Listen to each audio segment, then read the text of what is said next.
Hello everyone, so I'm very happy to have the occasions to tell you a few words about my project. Actually, last year I had the chance to go to Chicago as part of an academic conference, but I could only stay a week in the city. And I would like to go back, but because this week was enough to remind me that some maybe 10 years ago, I had the occasion to write an article about the fiction inspired by the famous Loeb and Leopold case, I'm sure you know about,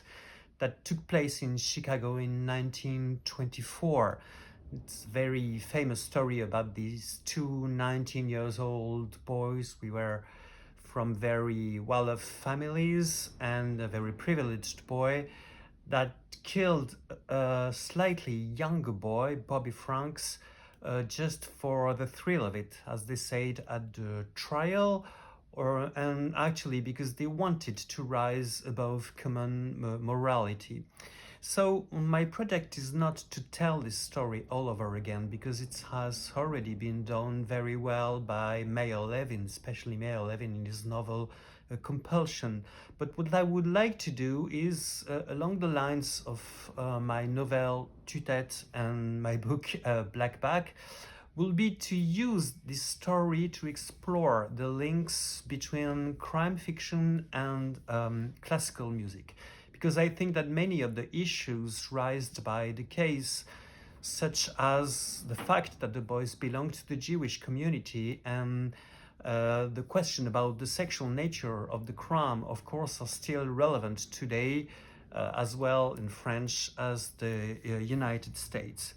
So my novel wouldn't be set in the 1920s, but in the present times, and it will be about a French composer who goes to Chicago in order to write an opera about the Loeb and Leopold case. And I don't have all the plot yet, but there he will meet people that are, kind of bunch of spooky people that are obsessed with the case and that use the case to channel their own drives and their own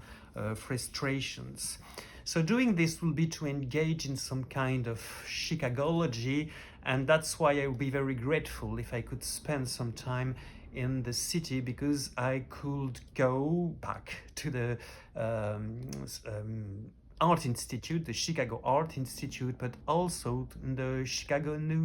Daily News collection, and in the Chicago History Museum, because that's where are the main paintings, exhibits,